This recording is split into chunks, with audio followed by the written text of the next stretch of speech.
Hello, everyone. Good day. Welcome to this webinar on digitalization in African and European higher education institutions, challenges, opportunities, and capacity needs. We are very pleased on behalf of the HAQUA 2 initiative, the Harmonization, Accreditation, Quality Assurance in Higher Education in Africa initiative, to welcome you to the fourth edition in a series that is intended to promote the outcomes of the Africa-EU summit that took place in February of this year to the higher education sector in both Africa and Europe, debating its implications, its opportunities, and of course, the next steps. This webinar today is being co-organized by the Association of African Universities, Obriel Global, the European University Association, and ANI, the Association for Internationalization in Higher Education in Africa. We have a rich panel today. We will not spend a lot of time with introductions. I wanted to first give you some technical announcements and then pass the floor to our colleague Damtu Tefera for an official welcome from the side of AAU. Please note that you are being recorded today. We will make the recording available after the webinar, in addition to any presentations that are shared by the speakers. We have interpretation. We have French, English, and Portuguese interpretation available for you today. Please use the interpretation icon that you see on your screen. We also have both the chat function and the Q&A icon enabled. We would encourage participants to use the Q&A icon. This will allow for a better interaction with our panelists who can more readily answer your questions. Please do send questions. Unfortunately, we can't see you in the audience today because we are in a webinar format, but we can read your comments and we will read your comments. So please do share them, and we hope to take a number of them up during the panel discussion as well. Without further ado, I would like to pass the floor to Damtu Tefera, who is the Director for Academics and Research at the Association of African Universities. Damtu will be giving some opening words, and then we will move on to our panel and pass the floor to our chair. So Damtu, please, the floor is yours. Thank you very much, Elizabeth. Warm greetings to all. It gives me really a pleasure to welcome you all participants to this webinar on behalf of our Secretary General of the Association of African Universities, Professor Olushola Oyewole, to this third webinar in a series that started following the post-Africa EU Summit under the title Digitalization in African and European Higher Education Institutions, Challenges, Opportunities, and Capacity Needs. This event is organized collaboratively between AAU, which is the coordinator of the Cluster for Higher Education of the African Union's Continental Education Strategy for Africa, and Obriel Global, with support and input from European Universities Association and the African Network for International Education, through the HAQUA 2 initiative, a flagship initiative of the Africa-EU partnership. This webinar is intended to explore the current state of affairs of the digital landscape in Africa with comparative perspectives from European higher education. This event is expected to articulate the numerous challenges as well as take stock of opportunities in digitalization in academic institutions post-COVID-19 as it seeks to push an agenda for advancing higher education in the continent. This event is an opportunity intended to enhance our understanding of the practical experiences in matters of the digitalization of higher education in the new and emerging realities of the virtual world. This workshop therefore serves as one of the platforms availed by the AAU, with membership of more than 400 universities and its partners for such learning, knowledge exchange, and skills sharing, and also key recommendations. An estimated 20 million students study in higher education institutions in Africa. This many number of students experience disruption in their studies due to the closure of higher education institutions forced by COVID-19. This, as we observed, triggered institutions to move their courses online or completely close doors. However, going online has not been that simple on the continent, where only a quarter of the population has access to the internet, and poor connectivity with exorbitant costs and frequent power interruptions are serious challenges. Well, it's almost a cliche to talk about the oft-cited digital divide between the North and the South, but the gap in the divide and its implications only became more evident in the COVID era. Increasingly, universities are partnering with internet providers and governments to overcome these critical challenges. For example, in the case of South Africa, by negotiating zero-rated access to specific educational and information websites. At the institutional level, all public universities, for example, here in South Africa, and private universities, in the case of, for example, Ghana, Ashesi in this case, have been offering data bundles to their students and staff. We learned that going digital requires substantial resources, robust infrastructure, massive management and coordination with and swift support from institutional and national service providers, regional entities, international partners, NGOs, the private sector, and ICT providers to rally behind such tools and platforms at little or no cost. It is imperative to seriously seek alternative means and approaches in order not to leave behind students with little or no access to electronic communication. The painful reality of the digital divide on the continent has to be strategically and systematically managed. Reaching out to millions of marginalized students must become a national priority in this time of crisis. While this is taking shape, institutions need to develop a comprehensive and strategic plan and a rigorous follow-up scheme to ensure that academics and students make proper use of digital platforms. This task cannot be left solely to the discretion of individual actors. COVID-19 has exposed the vulnerabilities and the weaknesses of the higher education sector and its risk, as we witnessed in the past 2 years following the pandemic. Indeed, considerable lessons have also been learned from these vulnerabilities and risks that could promote resilience in the recovery and revitalization of the sector. Finally, we anticipate that this event will properly analyze the challenges and opportunities, as well as establish the significance and implications of digitalization in African higher education for enhancing teaching and learning, advancing research and innovation, promoting institutional management and administration, driving global networking, among many others. It is our hope that the recommendations that emanate from this event will help formulate relevant policies and guidelines in advancing the digitalization of African universities. Thank you. Okay, thank you so much, Damtu, for creating this context for us. I think a lot of the issues that you have outlined will now be taken up by the panel and the presentations. I would like to now pass the floor to the chair of this session, Michael Gebel, who is the director of the Higher Education Policy Unit at the European University Association based in Brussels. Michael, the floor is yours to introduce the panelists and begin the discussion. Thank you, Elizabeth, and also to Damtu. You have front-loaded quite a few things to us, and I really welcome the opportunity here to have this webinar together with our sister organization, the Association of African Universities, and also with our partner Obrial, and thanks to the HACA project. I think this is a very critical moment. Elizabeth has already mentioned the EU-Africa summit and why this and how this webinar intends to contribute to it. So there is clearly a political momentum. Also, if you look then that both regions, the African Union and the European Commission, put a clear priority and stress on digitalization, and that also includes education and research. I think it's also for all of us who come from institutions or work with institutions, it's a critical moment as we return basically from an enforced, I would say, experience of digitally enhanced learning and teaching and working into what is often called the new normal.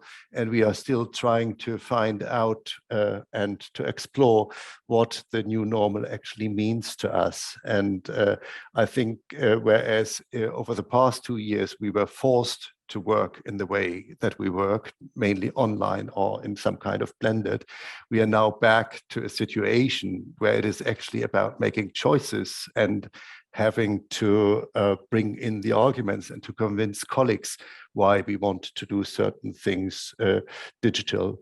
So I think this is what we will try to explore in this webinar from several different perspectives.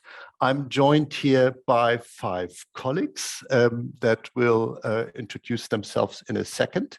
I would just mention the way of how we will proceed here. We will have a few presentations, one longer one, several shorter ones. But then we will basically have it on the basis of discussions, and you're also all welcome to contribute your comments and questions, preferably in the Q&A section. You will see you have 2 buttons there, one for chat and one for Q&A. So if anything that you want to the panel to take up or to answer, please put it in the Q&A. That said, I'm turning to my co-participants here, and I will start with Maisa. Would you please introduce yourself briefly and also switch your camera on?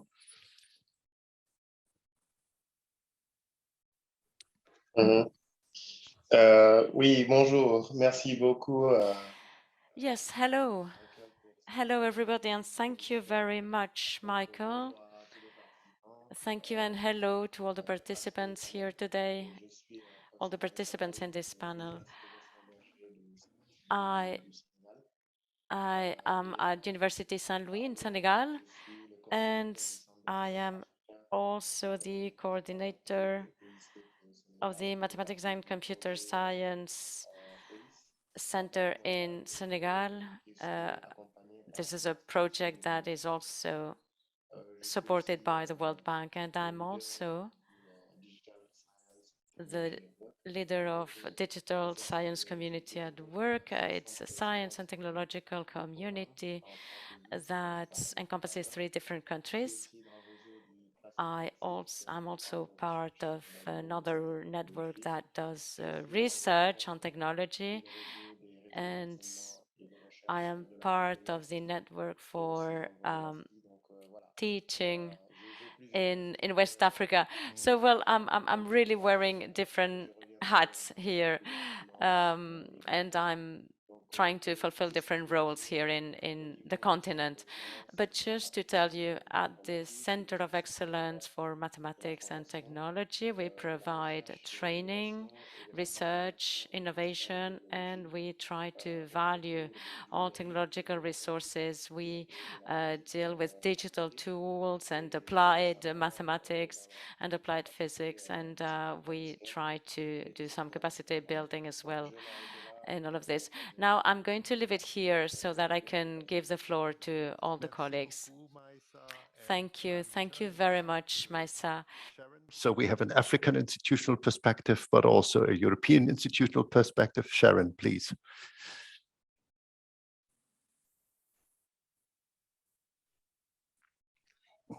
Thank you very much, Michael. I hope you can see my screen at the moment. Thank you. Yes. I would like to thank you so much for the opportunity to speak here today. It's an extremely interesting topic, and I feel very privileged to be part of the discussion.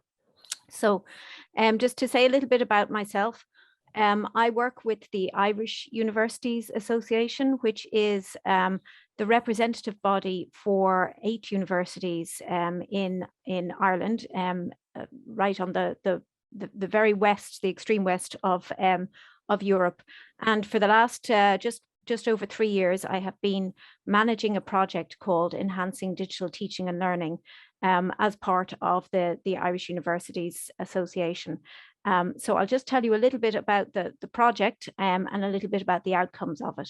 So essentially, the project is funded by the Irish Higher Education Authority, and it was allocated approximately €3 million 3 years ago. It's a 3.5-year project. It started at the beginning of 2019. So at this stage, I'm at the point where I am beginning to bring together all of the outputs and thinking about the impact that we have had. Notably, I think for today, is that the project began, of course, before COVID happened. So we were both impacted by COVID, but we also, I think, had a significant impact on the response within Ireland to COVID. It's led by the Irish Universities Association, and it involves 7 universities. So I have the fantastic work of being involved in 7 different universities and seeing the different strategies and the different cultures that exist across the different universities. There are 3 objectives for the project. 2 of them are student focused. So the first one is to enhance the digital attributes of all Irish university graduates.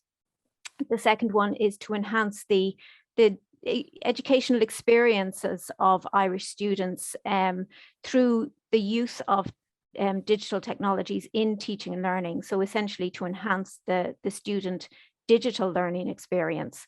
But the third one is the sort of the vehicle. It was the way that we had decided to approach the project, which was to enhance the digital skills of those who teach in Irish universities. So the focus was very much on staff development from the beginning. We defined 4 guiding pillars at the very beginning of the project, and those have directed us and have, I suppose, structured what we had wanted to do.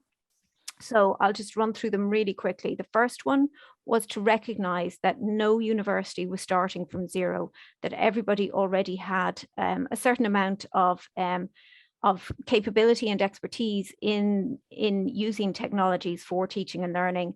There was a certain amount of infrastructure that already existed within each of the universities, and we wanted to ensure that we could build on that rather than coming in with something brand new. The second one was that we wanted to ensure we had a pedagogy first approach. And that meant that rather than focusing on the technologies and the tools themselves, we wanted to look at how they were being used. And that is why we decided as a project to adopt the European Framework for the Digital Competence of Educators, the DIGCOMP Edu, which is the little diagram that you can see on the slide. And I think we'll come back to this later on. But this allowed us a common framework within which to describe our activities. The third pillar was that we wanted to focus on disciplines and program teams rather than on individual staff members who were becoming digital champions. And this is because it was recognized that in order to make substantial and longer lasting change, we should work with program teams and discipline teams rather than individual academics. And the fourth guiding pillar, which became so important to us over the last 3 years, was to engage students as partners. And that has really benefited the project and allowed us to move forward. So now that we're coming to the end of the project and 3 years on, I just wanted to say a little bit about the outputs and the achievements. So first of all, the professional development of staff, we have certainly made headway in that within each of our partner universities, but also at a sectoral level within Ireland in terms of producing an open course for educators to allow them to explore their digital skills, where they're at currently, and to think about how to move forward. So that's actually, as I say, it's an open course available to anybody within higher education or further education in Ireland, but actually it's completely open, so it's available to whoever wants to take a look at it. The second one, which became more important, I think, during the pandemic, was the enhancing of student digital skills, which was a high-level goal, but we didn't particularly focus on it until the pandemic happened. And at that point, it became very clear the challenges that a lot of our students, as we've heard already from Damju, that our students struggled to be able to access and to use the tools well to allow them to engage with their education. So that became quite a strong focus. The third Achievement that I'll point out to you is around collaboration and community. While our 7 universities in Ireland and now 8 that are part of the Irish Universities Association, while they were all maybe had very common challenges, they were all quite different as well, and they were tending to try and solve problems individually in a siloed approach. But what we have done is opened that out so that there is a lot more collaboration and sharing of experience and expertise, which has been a huge success. And then just to mention 2 other outputs, which at the time were not planned in any way. One, of course, was the response to COVID. And I would like to claim, and I think that there is sufficient evidence to say that the project has informed the national response to COVID, in that we ensured that the universities responded in a way that put pedagogy and the student experience first before thinking about the technologies and the tools. And the other area, which I've mentioned already, is the model for student partnership. Again, that was something that was not planned, but has become a very significant part and has definitely informed what we have done and the outputs that we have achieved. So I'll stop there and allow some space for the other panel members. But again, thank you so much for inviting me to take part today. Thanks so much, Sharon. That was very comprehensive and give us a good idea on how basically the crisis probably accelerated and enhanced an initiative. And I think you pointed to quite a few things that we will address also afterwards, including the European competence framework, or one of the European competence frameworks, I should say. And this brings me to Anastasia, who will later on deliver a presentation on precisely this topic.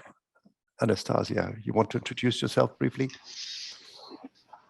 Yes, thank you very much. And thank you very much for the invitation. It's a privilege to be here to present to you what is happening at the European Commission level. So let me share my screen to show a presentation, from which I will pinpoint some important ideas, and then from there to initiate the discussion. I don't know if you can see my screen now. Yes. Yes, great. Okay, so as I said, at the European Commission level, we work with these digital competence frameworks, and it was nice to hear from Sharon that already one of those is being used as a good base for their project. So back in 2006 and recently 2018, the digital competence has been one of the 8 key competences for the Council recommendation. And it's important to say here that we approach the competence as knowledge, skills, and attitudes. So a more complex approach of what competence is. And since 2013, we developed a few frameworks, one that has to do with the digital competence for citizens, one that has to do with digital competence of organizations, and one that has to do with digital competence for educators. So what are these reference frameworks? Actually, they are conceptual reference models which can provide us an overall, complete, and shared understanding of what digital competence is. So this will help us to have a shared vision, a shared vocabulary in order to discuss, share, and exchange good practices among the member states. It's important to say that to develop these frameworks, we follow a scientific approach in order to also build a consensus with multiple stakeholders around it. Let me just start with the digital competence framework for citizens to give you an idea of what this is. So for the digital competence framework for citizens, then DIGCOMP, we have 5 areas. We analyze this competence in 5 areas, and each one of these areas has the key competences, the descriptors, but also giving examples of, as I said, knowledge, skills, and attitudes that a digitally competent citizen should have. And actually, last March, we have the new version of DIGCOMP, the 2.2, that addresses with 250 new examples, new needs, new challenges that we are facing now. For example, focusing on fact-checking online content because of misinformation, disinformation challenges that we have, digital accessibility, remote work, citizens interacting with artificial intelligence systems, and so on. So you can download this here and and get some more ideas of what a digital competent citizen is, or a student of a university should be able to address for his or her digital competence. And coming now to the digital competence of educators and DIGCOMP. So in this framework, we go more from the professional competences of teachers in the professional context and move on to pedagogical competences as well. And most importantly, how the teachers or the educators can facilitate also their learners' digital competence, which is one aspect of educators that is very important. And again, you have here the 6 areas analyzed in the key competences with the descriptors. In order to approach this conceptual idea of framework, which can be adopted and adapted to more specific contexts, we also moved on with developing some tools in order to help and facilitate our users into transforming these conceptual theoretical frameworks into more practical approaches with self-reflection tools. So we have now the Survey for Teachers, which is who provides a tool to facilitate teachers to reflect on and further develop their digital competence based on their needs and of course other competences that they would like to achieve. And also the higher education, the check-in tool that is specifically for higher education. So let's say for teachers, you will see that it has 32 items addressing again new challenges, new trends, for example, computational thinking, emerging technologies, blended learning, and it facilitates the users to move from in a 6 progression level from A1 to C2, from being aware to initially contributing more to the school or the community. It's important to mention that the tool is not a survey, but it's a tool to try to support, facilitate the engagement of each teacher, and also to initiate their own agency towards their own professional learning. And as I said, a similar tool for higher education that also emphasizes in areas like open education, resources, data, and which is available in English and Spanish for now. And just to give some examples, so you've seen already the example that Sharon presented in Ireland, how these frameworks are being used to support policy formulation or to plan instructional strategies, certification policies, and maybe to also mention this a guide for the European Digital Competence Framework with the 38 practices that maybe can be inspiring for you to try. And just to give an overview of these family frameworks and tools, we have, as you see here, the DIGCOMP, the framework, and also the DIGCOMP SAT bank of items that give these examples how this can be used. And this is for the individuals. Then we have the DIGCOMP Edu, which is for the professionals, the educators, and the Survey for Teachers and the check-in tool. And for organizations, which is a digital competence for organizations, and the Survey for schools. So just this for now, and looking forward to discuss this further. Thanks so much, Anastasia. So as you see, we have quite a few competence frameworks in Europe for institutions, but also for educators. And they are all on the Commission's or the Joint Research Center's websites. We can share the links later on. So you may have a look at them and use them. And as you heard from Sharon, I think Ireland is probably one of the examples. Could you give us an idea, Sharon, how have you used them? Yeah, I suppose there are a couple of ways that we've used them. Within the project, it allowed us to speak a common language and to frame what we were doing. So we were able to map the DIGCOMP Edu framework onto our existing professional development opportunities for academic staff members, which allowed us to see where were the commonalities across the 7 universities, but also, I think more importantly, where are the gaps across the universities. The other way that we have used them is as part of the open course that I mentioned already, which is based very much on that self-assessment against the DIGCOMP Edu framework, allowing an individual staff member to look at where they are currently within that framework and where they would like to be. So it gives them a mapping tool. Yep. And then there are some other examples within Ireland of other projects which are based on DIGCOMP Edu. So it's quite a popular framework at the Irish institutions. Well, thank you. I think that gives a sense, and we might come back to these frameworks later on in the discussion. And there is actually a question here from Anastasia on whether these frameworks that you presented are available in several languages. And the question comes in French. So you want to answer that? Yes, of course. We have a few translations of these frameworks available on the website, so you can visit the website and find those. The tools, especially the Selfie for Teachers, is available in 28 languages already, and also the Selfie for Schools as well. But all the products of the European Commission are under Creative Commons, so anyone who's interested in adapting or translating these frameworks, we're happy to share some guidelines on how to do it. Okay, so if you don't find your language there, you can contribute to get it into this language. Okay, thanks so much. We are moving over to our African colleagues now again. Nodumo, would you want to introduce yourself and present your slides? Okay, thank you very much. I'm happy to be in this webinar. My name is Nodumo Dlamini. I work as the Director for ICT Services, Communications and Knowledge Management at the Association of African Universities.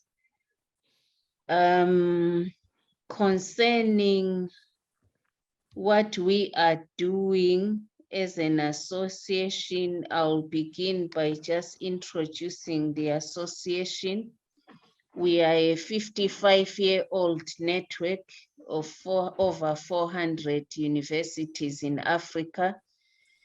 We are represented in the 5 regions of the continent. We have regional offices in Sudan, Egypt, and the USA as part of helping us achieve our reach and goals. We are also the coordinator of the CESA Higher Education Cluster, which is the Continental Education Strategy for Africa of the African Union. In terms of digitalization, our work is guided by the African Union Commission policies in this area. So the African Union Commission has developed the Digital Transformation Strategy for Africa 2020-2030. The African Union Digital Education Strategy is just being finalized, and it will run from 2022 up to 2028. The African Union Digital Education Strategy will also inform a special strategy that will focus on higher education. What we are doing as a secretariat for universities in Africa, we're involved in a number of initiatives to promote digitalization. The first one, we support the establishment of research and education networks, and also these at a national level and regional level. The importance of these is in order to solve the infrastructure challenges that the continent faces. So they are the internet service providers for universities and educational institutions, and also research institutions. Under the Africa Higher Education Centers of Excellence for Development Impact Project, we are funded by the World Bank and the French Development Agency to support 53 centers of excellence. Within this project, we are implementing what is called a Centers of Competence in Digital Education initiative. It involves 6 universities. These universities are being supported to strengthen themselves in terms of how they implement digital education. So the project strengthens them in terms of capacity building and also strengthens the technical people that will support digitalization. It also establishes digital education studios in these 6 universities so that content can be developed. As a secretariat, we are also involved in digital capacity building, sort of digital transformation, continental capacity building workshops. These are hosted as webinars, institutional workshops upon request, and also recently we've gone back to face-to-face events. We are also developing guidelines for implementing digital transformation for the benefit of our universities in the continent. We have started implementing what is called thematic networks. I think Professor Mbaye spoke about one of them. The other thematic networks are the African Digital Education Network, and another network is the Regional Training and Research Institute for Distance and Open Learning. Through these networks, we are hoping to build communities of practice that can then inspire digital transformation in our member universities. Lastly, but not least, we have partnered with eLearn Africa to develop the AAU eLearn Africa learning management system, where we are hoping to support institutions that cannot develop their own learning management systems to host their content on this continental platform. So this is where I'll stop for now. I'll mention the other items when we come to the discussion point. Thank you. Absolutely. Thanks so much, Nodumo. That was a great overview on the many things that the AAU is currently involved in. And I think that sets the scene for the next speaker and the next presentation, who will give about an idea on what is the state of play in the African Higher Education Center. James, could you introduce yourself and then also start your presentation?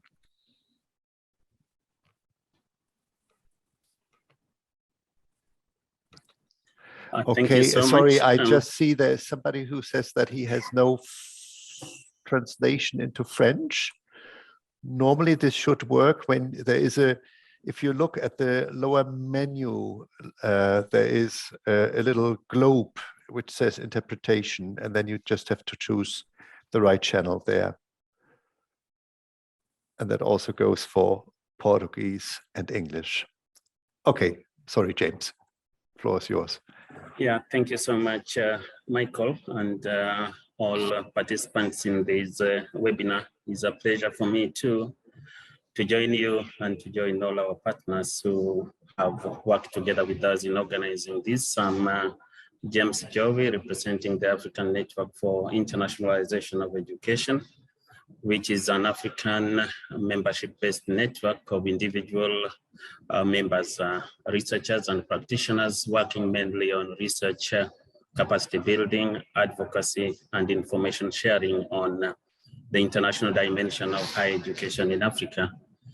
I was the founding executive director of the organization. And in addition to that, while my colleague Nodumo and Damte were working at the continental level, Africa has a number of regional economic communities. So I work on the eastern part of Africa with the East African community that brings together 6 East African countries, that is Kenya, Uganda, Tanzania, Rwanda, Burundi, and South Sudan. And I've been coordinating the development of education policies, frameworks, and their implementation for the region. I'll be making the brief presentation on the state of digitalization, research, and internationalization in African universities. And this is mainly a brief highlight and snapshot of what could be going on, and mainly a result of a study that our network carried out early last year when we were at the peak of the COVID-19 pandemic. And this was done courtesy of funding from NAFIC and the German Academic Exchange Service. And actually, this was to feed into the discussions at the Africa-Europe Higher Education Summit, which is also quite central to what we are, to our discussions here. So I'll begin very briefly with James. Yes. Sorry. Yeah. There is quite a bit of echo here, and I don't know if you can get. Maybe you need to go closer to the micro, or do you have several micros on? It's okay. We can understand you, but the echo disturbs. Can you get me better now? No, it's worse. It is worse. We can understand you. It's just that there is always an echo. Let me switch off. There was some air conditioners moving. Maybe, is it better now? Maybe a bit, yeah. Okay, thanks. It's much quieter on my side now. So I'll just begin with some of the recent transformations or developments in the higher education sector in Africa in the recent past. And I would like to admit that a number of the highlights that Damte was made actually feed a lot into what I'm presenting. So I'll skip a few that Damte was already mentioned on. And some of the key developments that will enable me to contextualize this is the rapid growth and expansion of the higher education sector in Africa in terms of number and diversity of institutions. And these also mean program provision. And that goes along with the rapid rise in enrollments, which has actually catapulted much in the last couple of years, except for the situation where COVID a bit have affected this. Governance has been a weak point in most of our higher education systems, but currently there are a number of reforms going on to strengthen the system, and policy transformations, which actually are part of the discussions here. I'll have a slide later on these, and also reforms on quality at multi-level with several initiatives at institutional, national, and regional levels, including the collaborations we are having within this framework. And there is growing emphasis on research, and that's part of the discussion I'll have a bit, and focus on postgraduate training for revitalization of the higher education sector in Africa. All of these are taking place amid a number of challenges that we all are aware of: the challenges of capacity, the challenges of research capacities, the challenges of academic staff qualities, the challenges of brain drain, etc. And amid those, then COVID-19 came. And from the previous speakers, this is quite central to the discussions we are having. And so with the COVID-19 situation, even though digitalization has been there and ongoing previously, the COVID-19 situation brought in a lot of urgency that was missing within the African higher education landscape. And largely because the higher education sector was caught flat-footed, because this was unprecedented. Nobody expected this, but now alternatives had to be sought out. And as Damte mentioned earlier, a number of institutions had to be closed for quite a long time because of inadequate capacities to get alternatives. And these were largely due to the challenges of infrastructure. And going forward from that time, we saw a lot of regional, local, and global inequalities, the digital divide that was also already mentioned. And this is not only it's a north-south phenomenon, but even within countries, it was very stark clear that there were disparities, there were exclusions, especially amidst and between different categories of students.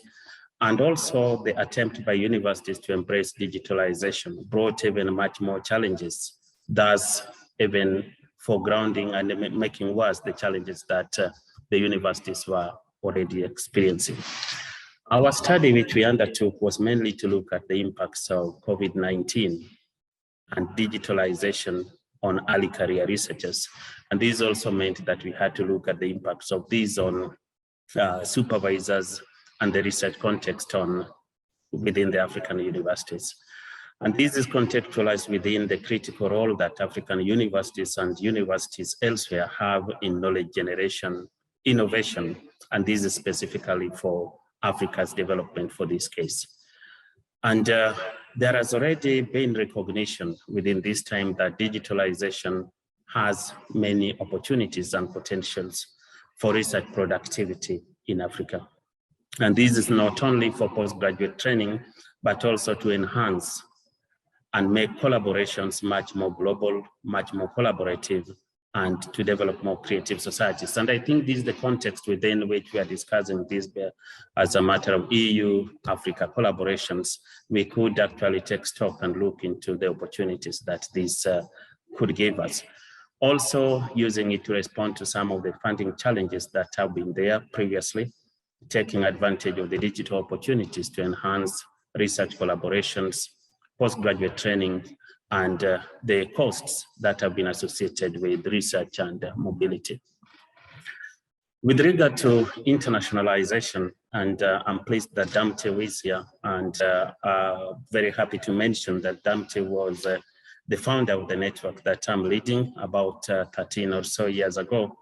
And our work on internationalization from that time on recognized that internationalization has been part of African universities from their inception, only that African universities engage with internationalization from a weaker position. And this is actually also a point that has been largely articulated by Damte, with most of our universities having the shorter end of the stick. And I think digitalization and the opportunities of these ICTs, and as Nodumo has already mentioned, a number of initiatives that are going on and possibilities that could go on, they offer us a lot of opportunities to actually better the situation that has been. Research has indicated that Africa is the only region of the world that associates internationalization with a number of risks and challenges. And these risks and challenges have very well been documented, together with a number of unintended consequences. There have also been a lot of documentation of the best practices that could be put in place to mitigate these. But I think we now need to walk the talk. And how can digitalization then accompany us in walking the talk, in trying to better the situation and make research collaborations much more inclusive, also as we reposition ourselves to these realities. I think our standpoint or position is that digitalization could offer more possibilities to minimize some of those risks and challenges that we face in internationalization, while at the same time we have to be realistic and take cognizance of the fact that it can actually exacerbate some of these challenges. The global divide might be even getting wider from what we've seen during the pandemic. There are changes in different pockets of society, including in higher education, but I think these possibilities, Damte already indicated and remarked about the challenges of internet connectivities, the challenges of skills, the challenges of access to gadgets and high quality gadgets as other parts of the world. And these, if sorted out, could actually make Africa be a key player in the global knowledge society and also a new frontier for internationalization. And this is actually based on the rapid expansion of the higher education sector, as I have mentioned, and the youth bulge that Africa has currently, if at all given the right opportunities and support and skills, would make Africa to be one of the leading frontiers in internationalization and also research and knowledge generation. The issue of the challenges and barriers that were there have already been enumerated a lot by the previous speakers: the exclusion, the challenges of funding, capacities, infrastructure. But what I want to mention on this slide is what we are witnessing as a fallback to the pre-COVID-19 situation. While the COVID-19 situation catapulted most of the universities to attempt to go to the integration of digitalization, a number of them are now missing the opportunity to fall back to the pre-COVID situation. And I think this is due to the lack of support, due to the expenses associated with digitalization. And I think this is part of where the debate has to be. How do we work together, build capacities, support institutions and individuals so that we, in a way, mitigate the fallback to the previous situation. It's not to say that the previous situation was bad. Our study partly indicated that young scholars, postgraduate students, wanted to go back to the physical face-to-face situation. Isolation was really affecting their well-being. There were issues of mental health, and most of them actually wanted to be back to what was the normal. So I think we have to interrogate that and see how we support the positive aspects of the integration of digitalization. The policy context, and Nodumo has already mentioned this, we actually took a scan of what is available continentally and what was available within the 3 countries that we went deeper into. And CESA, the Continental Education Strategy for Africa, has already been mentioned by Tamtu and Nodumo. And the focus was on revitalization and expanding higher education in Africa to address continental challenges and enhance global competitiveness. And one of the key goals was harnessing the capacity of ICTs and digitalization to improve quality, access, and management of higher education systems. And Nodumo also mentioned this digital transformation strategy for Africa. I do not need to repeat.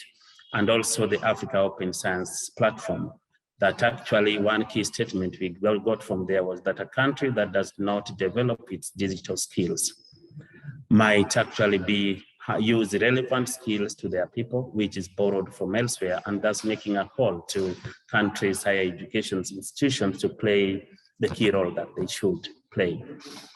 At the national level, there were policies on ICTs and digitalization. This was Kenya, Ghana, and South Africa, but they could not enable the institution to address the challenges posed by the requirements of the responding to the pandemic. So these policy weaknesses, has already been mentioned, need to be strengthened. These could be some of the areas of capacity building, and need to build these policies to enable African universities to take advantage of the opportunities. And to conclude, I think that with the rise of digitalization, and if at all it's rightly integrated into African higher education systems, we can change the outlier position of Africa in the global knowledge society. Africa for several years, or since the emergence of our higher education sectors, has been at the periphery of the global knowledge society. And I think if at all we collectively work on this, it can bring in much more inclusivity in the knowledge project, such that research production and participation of African universities and scholars in the global knowledge society can be better than what it is. Already mentioned the opportunities presented by digitalization, and the chair of the secretary to the Association of African Universities mentioned, presenting in one of our conferences recently, called for smart universities in Africa, which are technology driven and not business as usual. And this was as a response to the current situation of COVID-19 and looking at the way forward. I think with regard to looking at internationalization, and I'm concluding, this is a very important opportunity if taken positively to enhance internationalization, as I had said, and reverse some of the risks and unintended consequences that had been there.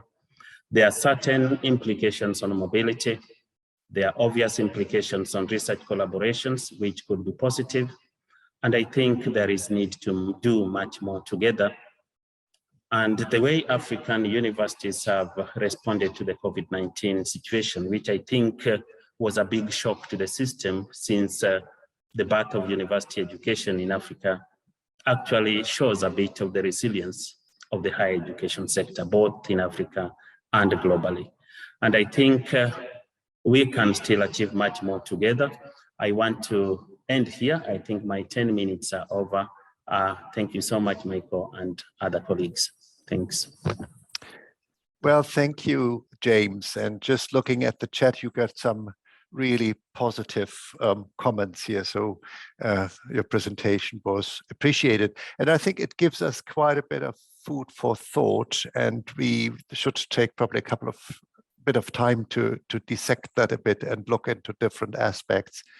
And I would like to start with the institutional perspective and ask first, Maise, Maisa, but then also Sharon, on how they recognize their institutions and also their system in your presentation, and what they say, what has changed now that we are going out of the pandemic and back to normal. And somebody in the chat wrote already, we can't go back to normal. And I think we all agree on that.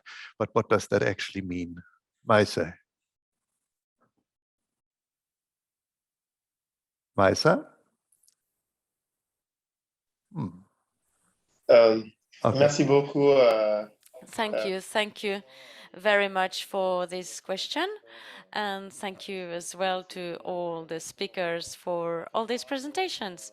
Well, actually, regarding COVID, well, now, if you want, of course, there was a lot of hesitation at the beginning because I think that many professors thought that they were not able to cope with it or to teach by using those tools that were so difficult to get. Giving the example of mathematicians, for example, they just want to have their blackboard in order to write difficult formula. But in the end, well, people realized that it was possible to use digital tools as well. What I think has changed, and everybody has tested it and witnessed it, we have really seen that digital teaching and learning is possible, whatever the discipline. Of course, there are certain subjects, certain disciplines which may be more difficult to teach, for instance, physics, that requires some presential, presential component, maybe more than literature, for example. But I think that there was a strategy there. Some digital contents were developed in order to provide resources to students so that they could really assimilate those contents. So, well, those contents were made available for all the students, because we have to recognize that virtual training or e-training has certain assets. There were some students who were overwhelmed by the situation during the pandemic for different reasons. For, well, certain girls or women, they were rather, they were requested to do some house chores, and this had also an influence on their capacity to learn using virtual tools. But there's also a new system of credits that are granted with this virtual education. And now there's a third phase that is being developed in certain training courses. There's a master's on cyber law, for example, and this is completely done with e-learning. And there's certain exams that are taking place face-to-face, of course, during those trainings. But what's the most difficult part, which is the last phase, is to produce contents for self-training. I mean, there are certain contents that will allow the student to acquire at their own pace certain knowledges. But I would say that right now, I think we are in a context that is quite hybrid. There are teachers who are working in different regions, and they're contemplating the possibility to provide teaching virtually. And at the same time, well, we're very much involved in the development of new contents so that we can contribute to all of this. Because, well, we know that the pandemic was a kind of warning sign. But the pandemic also showed different things. First of all, for me, there's the interest of all these initiatives, these virtual universities. Now, the first virtual university that I knew about was the UMEA that was developed. It's an African university that was developed with the support of the University of Laval in Canada. And there's the emergence also of certain universities in different countries, in different African countries, Senegal, Ivory Coast, and these universities are functioning right now. And actually, they were the only universities who could really be run really. And many people had held doubts on how relevant these universities would be. And it turns out that they were quite relevant. I would also like to say that in some cases, well, there were these thoughts about this lack of initiative and people were not trained. Well, maybe this is partially true, but I have to say that different universities developed free content on different thematics, and this has been developed by teachers, by professors and researchers in Africa. So this is, you know, this positioning that tends to tell that sometimes we are lagging behind, but I think it really hides lots of initiatives that are being put forward. I would like to say as well that besides universities, there are training institutes. So these institutes exist, and it's, you know, it's quite hard to find a university that has no e-training institute. I mean, there are always these centers of excellence which are devoted to the development of virtual training. And I would like to finish by just mentioning one last lesson learned, let's say.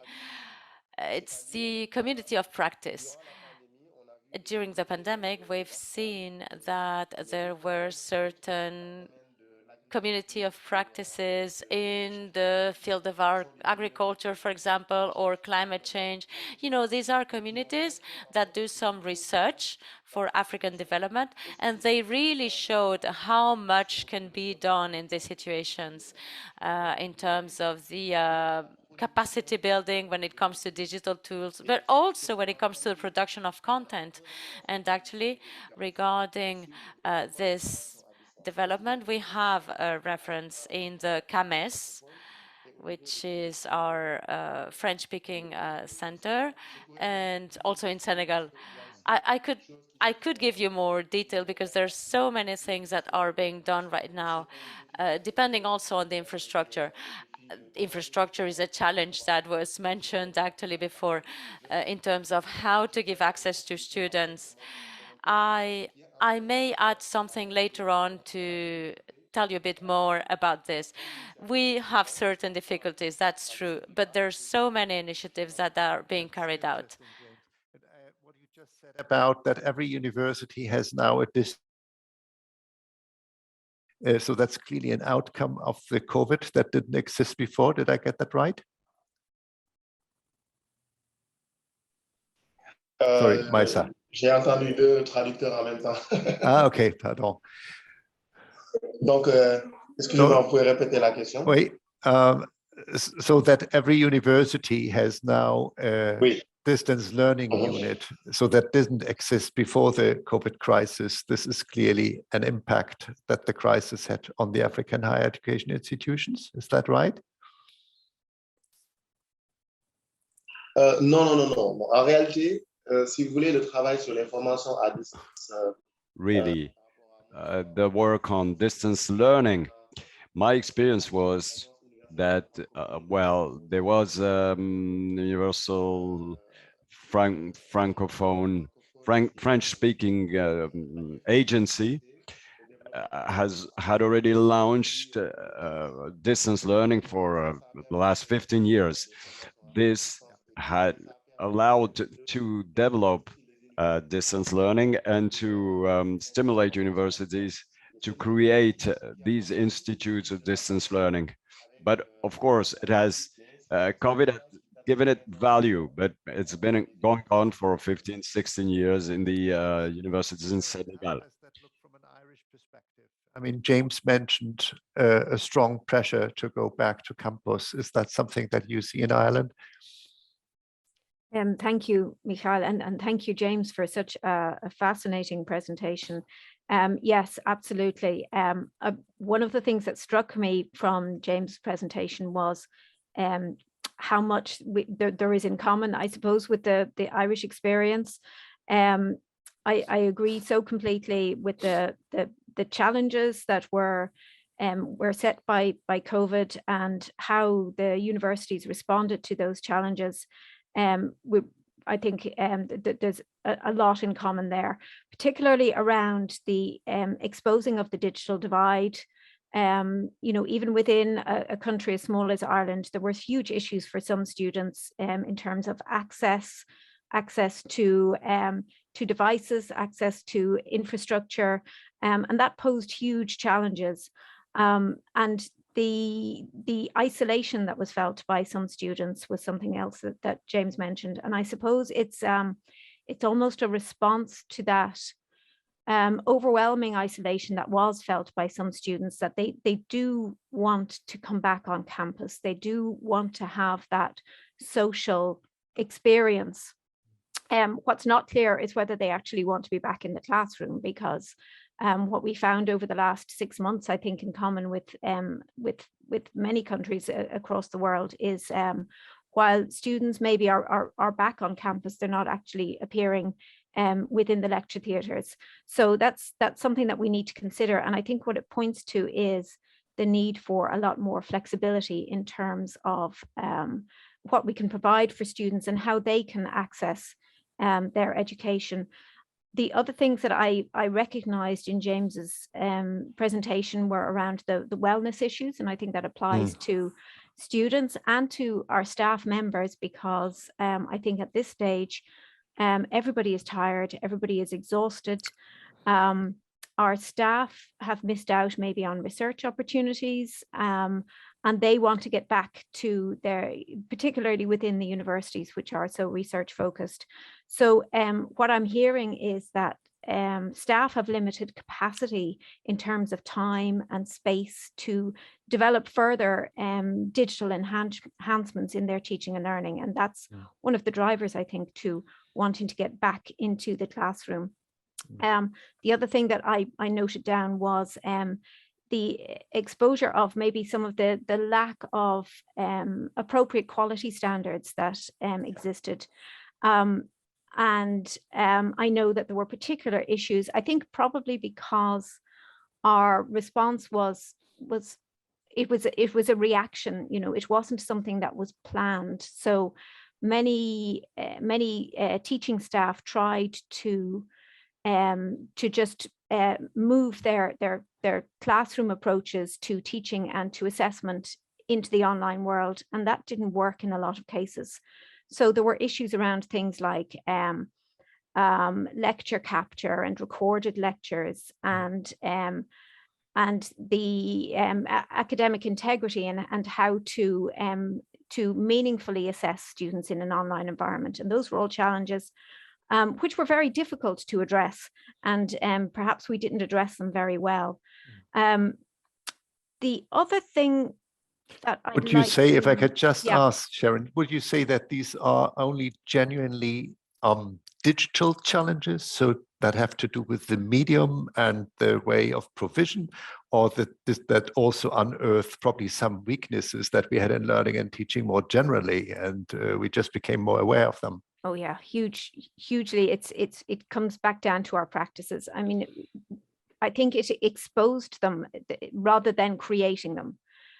So particularly around assessment, for example, in Ireland, we seem to be very wedded to having students come into exam halls and sit down and write by hand for 3 hours, which of course is not a good way to assess anybody, but it works for large numbers. So there is a preference maybe for doing that, while there is a huge amount of research and a wealth of research in what would be better and more appropriate assessment methods for students, but we haven't embraced that. But I think that the pandemic has certainly exposed some of those issues. the other thing I think was around, and Maisa mentioned this as well, we recognize the importance of training for staff and support for staff, particularly from staff who maybe are not directly teaching, but they support the teaching. And Maisa mentioned perhaps the e-learning centres or the digital learning centres and the professional staff involved in that. And also something that came up, I think, as well in James's presentation was the importance of peer learning for staff and the communities of practice that have arisen. And that's something that we found very much within our own project, that having spaces for teaching staff, digital spaces for teaching staff to come together to discuss the challenges that they were facing, that really worked very, very well during the pandemic. And I think that that's something that we need to look at into the future, because as you say, Michael, I don't think there is any going back. While there may be maybe a desire for things as they were in the past, we know that they weren't perfect. And in particular, I think students' expectations have changed about what is possible. And as I say, while they want to be on campus, they want that feeling of belonging. They don't want to be on campus 5 days a week. And I don't think they necessarily want to be back in the classroom, not all of them anyway. So that's my response. Yeah. Maybe I just give that back to our African colleagues here. So Maisa, James, Nodumu, but also Damto. I mean, Damto, you just made a comment that there is something about going back, but also defining what it means to go forward. Important to unpack what moving forward and moving backwards means. That's a good point, I think. So, Nodumu, do you want to respond? Yeah, maybe just I might not respond directly, but I think as a continent, we can learn a lot from the digital competencies framework that has been developed by the European Commission. I was also impressed by the project by the Irish Universities Association to train, because I think we should train, so that this digital transformation can be sustained. Mm-hmm. But of course, my thought is that the Association of African Universities is much bigger. We have 400 plus universities. So in my head, I was just trying to say, how would we scale it up? Looking at how a national association has handled it. Is it scalable at a continental level? Yeah, we can have a bit of a chat on that, Nodumu, because as EUA with more than 800 members, we have a bit of the same problem. And the way how we solved it is basically we started to have not to provide training, but kind of peer learning initiatives where people can come together. And since we had them already before the pandemic, but since the pandemic, we provide them also online. So that's one of the way to answer it, but it is a challenge indeed, and many things may have to happen at national level. Damtu, did you want to come in here? And please, colleagues, just switch your cameras on. That's fine now. We will have no more presentations. Yeah, hi, Michael. Thank you. No, I just wanted to impress on the presenters and audience as well. In terms of what do we mean by going forward and what do we mean by going backwards. There are a lot of lesson has been learned from this pandemic. And yes, we need to build on that experience. But the notion that we're not going backward, that doesn't clearly say what it means.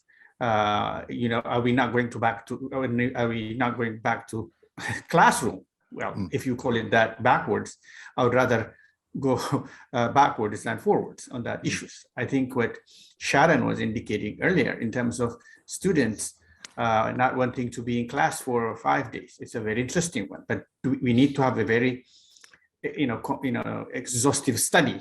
Number one, number two, when we do that study, it has to be also contextual. What do we mean by contextual? The study you may have in African institutions would be different.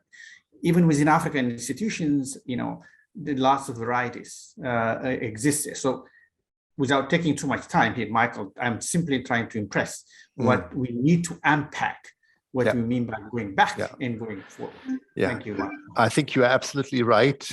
And I think that was probably the somehow wrong feeling or wrong impression that we all had, that we thought, well, when the pandemic ends, then we can just roll things out and explore the many lessons learned that we have. I mean, the lessons learned are there, but they do not necessarily give us a blueprint and a clear direction in what direction to go now. And even if we would know, we cannot do that alone. We have to take staff and students along. So it's also a bit of a political issue within the institutions. But maybe, I don't know, Sharon has an answer, and then I will ask also Anastasia, as Nodumo referred to the European competence frameworks on quality and also on inclusion.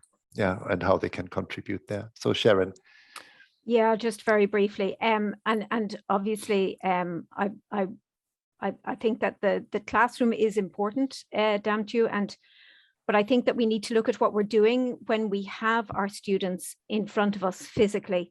The pandemic, I think, has exposed that very much, that we have a huge variety of students that we are trying to reach out to. And for some students, yes, it suits them to be on campus maybe 5 days a week, and they like to be in the classroom. But for many other students, actually the online experience quite suited them. And I'm thinking in particular of students who had other pressures on them, maybe maybe the accommodation close to university is very expensive or very difficult to find. Maybe students who are commuting for many hours during the day in order to be on campus, or perhaps they have other things going on in their life, caring responsibilities. They would prefer to be part-time students, and that's not something that the Irish universities are particularly good at. So that was what was in my head when I was speaking about that. I think that what the pandemic has shown is that the one approach to teaching, which I think we were guilty of in Ireland back in 2019, doesn't suit well all students. So we need to offer more flexibility. And I think that there is a role in terms of digital in offering that flexibility. But I think the other aspect of that is that if we are having our students coming into the classroom or the lecture theatres or other teaching spaces, we need to be a lot more intentional about what we do with them, and that we give them value, that we give them a reason for being there. So that was my thinking around my comments earlier. If I can keep you just for another minute, Sharon, there is a question here on assessment. You said already something about assessment as one of the weak spots, and not only in Ireland, I think across Europe and probably globally. Yeah, we talked a lot about learning outcomes, but we had not really aligned our assessment to that. Could you say something on how you approach that? Because this is also by the colleagues here identified as a big problem. And if I don't know if Mesa wants to, or James wants to respond to that, or Damtu. Yeah, certainly in Ireland, it was identified very early on as a huge issue, because, as I say, we seem to have a preference for bringing students into big exam halls and making them write for 3 hours. There has been a lot of work done, particularly within Ireland, in the National Forum for the Enhancement of Teaching and Learning, which looked at perhaps different and more authentic ways to allow students to demonstrate that they have met learning objectives, and in particular around assessment for learning and assessment as learning, as opposed to the summative assessment, which has been extremely popular within Ireland. So I'm hoping that this will kick off a discussion about how we can actually realistically integrate newer and digitally enhanced and more authentic forms of assessment into our teaching and assessment practices. I'm not seeing a lot of evidence of that at the moment, but I do hope going forward that will be the case. For example, open book assessment is not something that we have used an awful lot. We did have to do it during the pandemic. It posed a lot of issues, but I think that we can go forward and learn from that rather than going back to our old practices.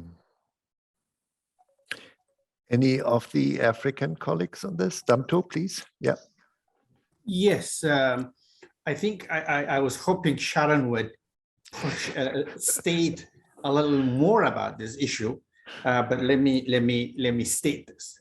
Plagiarism has escalated. In fact, let me just leave it as that. But the studies show left and right about this, about this online virtual learning, etc. And we have seen that. Number one. Number two, I actually taught during the COVID pandemic, and I actually take sometimes a roll call. People just say they exist, but they're not there. So this is what I was talking about, backward, forward issues we have had. So there is no way you think people just, you see their name and you call them and they are not there from the beginning to the end. And how, these are some of the issues which we need to deal with. So plagiarism is one, absenteeism is another one. I can go on a long list of issues which we need to deal with if we are really looking at some of these issues very, very critical. Thank you, Michael.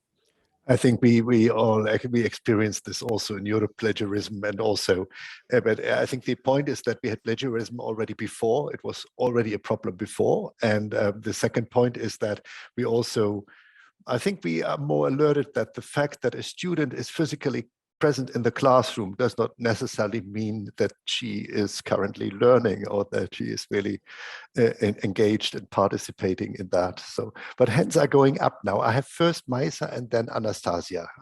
Okay. Oui, merci beaucoup. Yes. Thank you. Thank you very much. Actually, what I'm hearing about, what moving forward means or moving backwards. Well, I have to say that for me,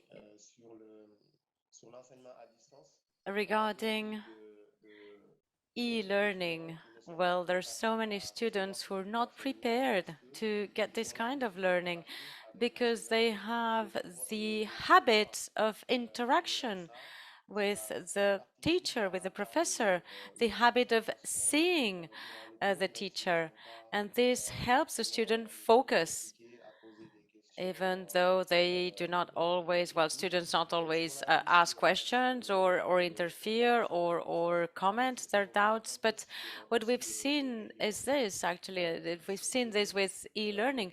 It's a little bit what we see with virtual meetings. There are many more stimuli that may distract you. And actually, yes, the same happens during virtual lectures and virtual teaching. If you're in a classroom, you're more focused, and at the same time, well, you have a schedule, whereas when the context is virtual, well, sometimes you may be doing something else next to being in front of a screen. So what I'm saying also is that if you're offering like 600 hours per semester, well, it's complicated to set the right schedule. But what's interesting as well is regarding making the content available. Well, it's the choice of the student to learn when the student is mentally ready.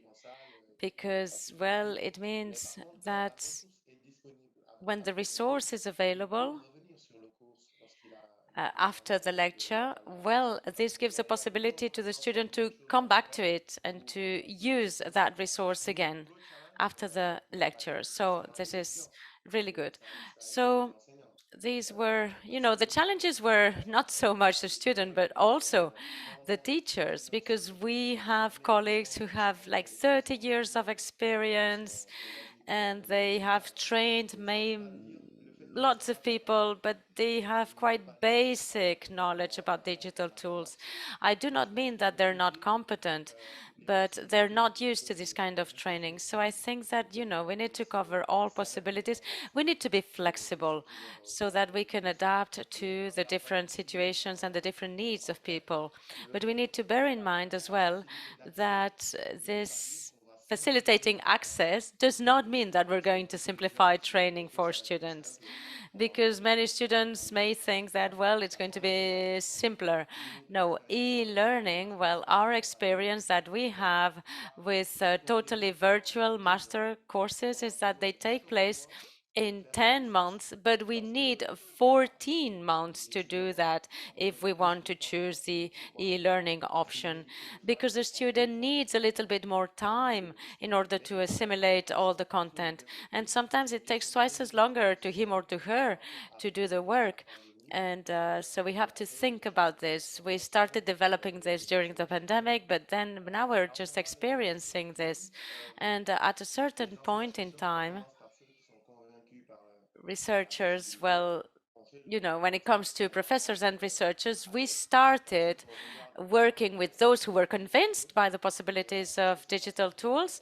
And then we started, you know, involving all the others, because for some professors, well, they just thought that it was all about just broadcasting a PowerPoint and sharing their screen. And it is much, much more than that. I mean, there may be, you know, video sessions, and there are many other formats. And you know, sometimes when these professors were assessing their work, they were thinking, now, what can I gain from this? So this is my contribution to say that, well, digital tools are here. There's no other choice. It's not either an issue of just dropping the way we did things before. It's not about that either. I think that all systems will complete each other to benefit everybody. Thank you very much. So it's about trying to get the best from both approaches, and that would need more differentiated and changed approaches than the ones that we had during the pandemic, very clearly. And I think that's also what others said. Anastasia. Yes, thank you. Actually, I wanted to pick up on a comment that you have said before, that maybe the pandemic just brought up to the surface some weaknesses, some gaps we had already on teaching and learning approaches. And we've been working on this field, trying to help and facilitate and encourage educators all over the world to use digital technologies in order to enhance their teaching, their learning aims, but not to adapt digital technologies to their learning, rather the other way around. And with the pandemic, we've seen this emergency, as we usually call it, a response to remote teaching and learning, that in some cases, actually, it was just a technological response, not a deep change into the ways that we would like to see learning taking place. And that's why I think that what we're trying to do with the digital competence framework for educators is that we emphasize a lot the part of educators' pedagogical competences. And that's why we're talking about teaching and learning approaches and how to critically use digital technologies to achieve learning goals and learning outcomes, but also in assessment, how to use digital technologies to have a formative assessment for and as learning, as mentioned before, but as we're empowering learners in order to actively engage them and avoid all these challenges that were discussed before, actively engage them, being really agents in their own learning and also self-directed learning. So they take really the role of the designing of their own learning as well. So we would expect that students in the university will have this self-directed learning approach as well.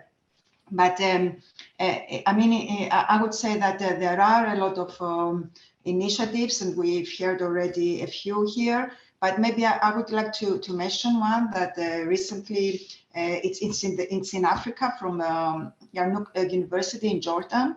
So these e-learning centers that most universities are having now to support the staff, the teaching staff, in order to be able to really take advantage of the new technologies and the digital technologies.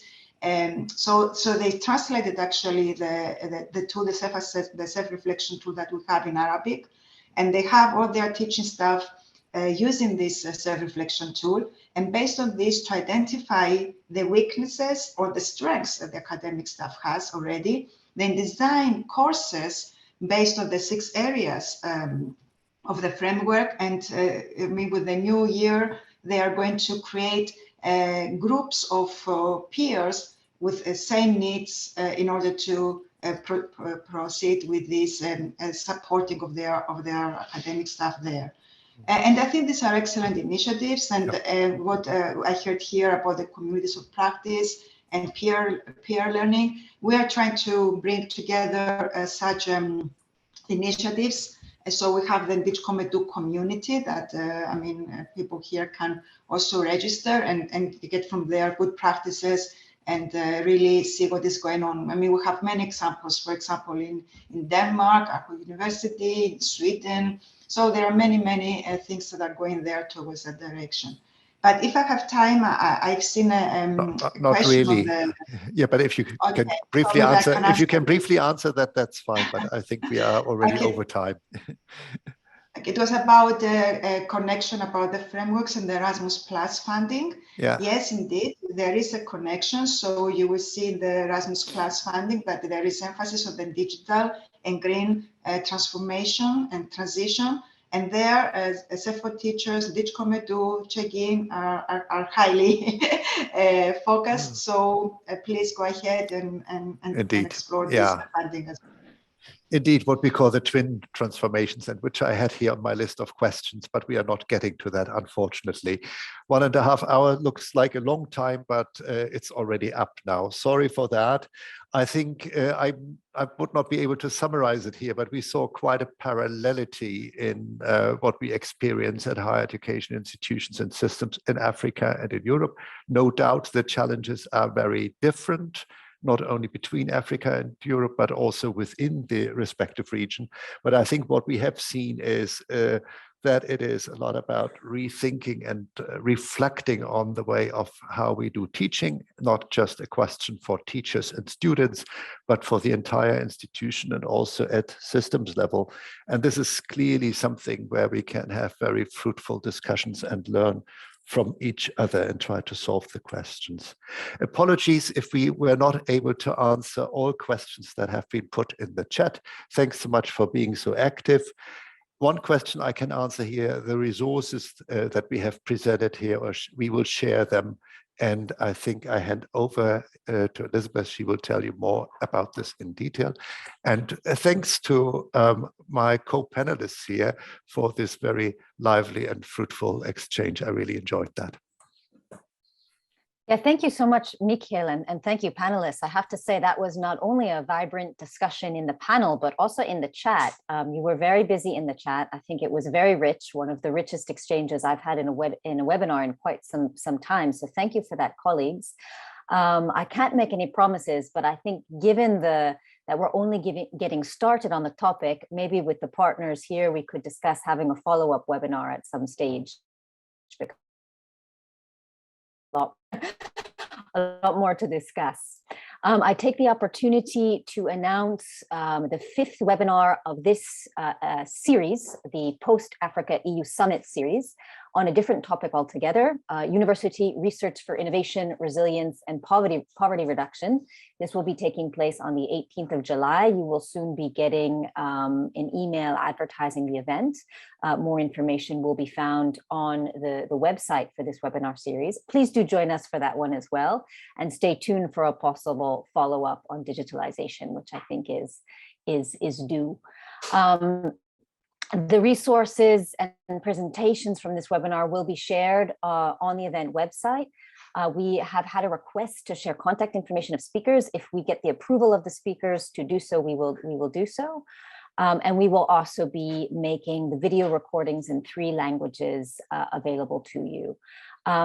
Nothing else from my side, just to thank you formally from the HAQUA 2 initiative and to thank you wholeheartedly from Oberel Global And also just to say that, again, this has just been, I think a beginning to this discussion, and we hope very much to continue. So have a lovely afternoon and hope to see you at the next event.